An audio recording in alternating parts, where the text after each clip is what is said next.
Donc lundi 8 avril, pas de grand-chose dans le calendrier économique.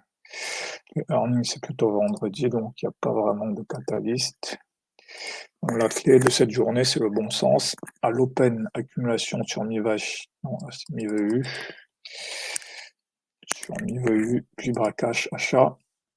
Le break H n'est suivi que d'inside bar, un pendu traverse BFG, une rouge clôture BFG, il faut inverser, puis le rebond sur PBJ.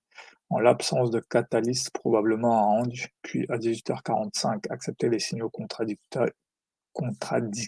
tout en suivant mon biais haussier. Acheteur open hausse, rêve H, vendeur, FB, RJ, AJP. Donc ici, les trappes, rêve B, pendu R, traverse BFG, bougie suivante, clôture BFG, vendre. Ici, rêve H, HB, j'achète sans me soucier du RH50. Donc, ce que ça donne, c'est ici, à l'ouverture, ici, c'est pas un signal, donc rien, pas de signal, pas de signal. Ici, achat, parce que là, ce niveau montre une résistance, donc probablement on va aller chercher AJP. Là, je peux rajouter ici, parce que là, l'idée, c'est qu'on va continuer à monter. Ici, c'est une inside bar, donc là, vaut mieux quand même attendre. Là, c'est ici que c'est technique, parce que là, si je considère ce fair value gap là, il est traversé. Ici, il est clôturé. En fait, c'est là le point de confusion et d'erreur, c'est qu'à partir d'ici, la question ne doit pas être: «Est-ce qu'il va y avoir un reversal?» mais: «J'ai le signal d'un reversal, donc je vends et si jamais le prix repart à la hausse, j'achète», en fait. C'est vraiment très important d'avoir ce raisonnement. Donc là, je peux vendre ici en me disant qu'on va aller chercher de RR1 ici en bas. Donc on vient à peine le chercher. Voilà, là, on vient le chercher. Donc même si je ne suis pas rentré ici dès le début, je peux quand même rentrer ici à 17h30 et je peux rentrer ici aussi à 17h45. Là, le reversal commence. Là, pareil, peut-être pas sur la première bougie, la seconde, il n'y a pas d'hésitation à avoir, mais là, c'est un peu le même problème qu'ici, c'est est-ce que ça va être un RH50 ou est-ce que ça va être un reversal? Le bon raisonnement, c'est le plus probable, c'est que ce soit un reversal à la hausse, donc je vais acheter et si jamais il y a un RH50, j'inverserai la position. Donc ici, je peux rajouter. Ici, je peux considérer que là, le fair value gap a été validé. Donc ici, je peux racheter.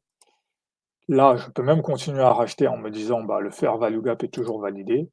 Je peux continuer à racheter ici et là, finalement, ça s'inverse. Et ça, c'est important de comprendre aussi que les signaux ne marchent pas à 100%.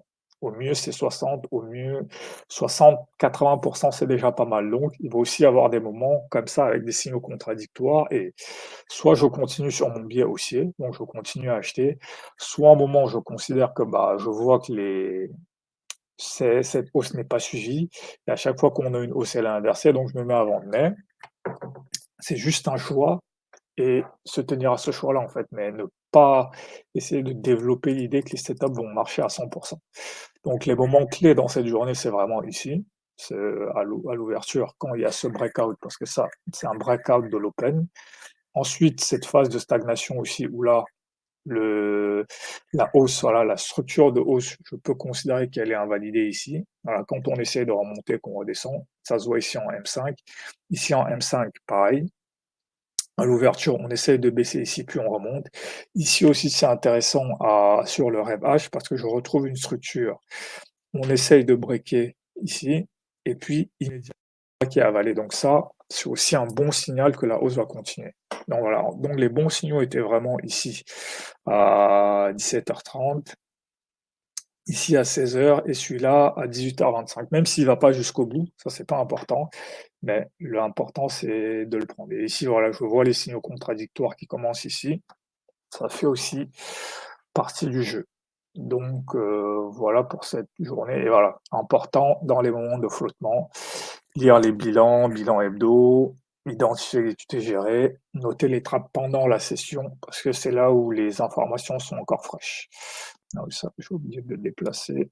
Donc voilà, ça c'est le DXY. Donc, paradis XY en range, les indices en range, c'était pas une journée qui avait vraiment une direction claire. Voilà.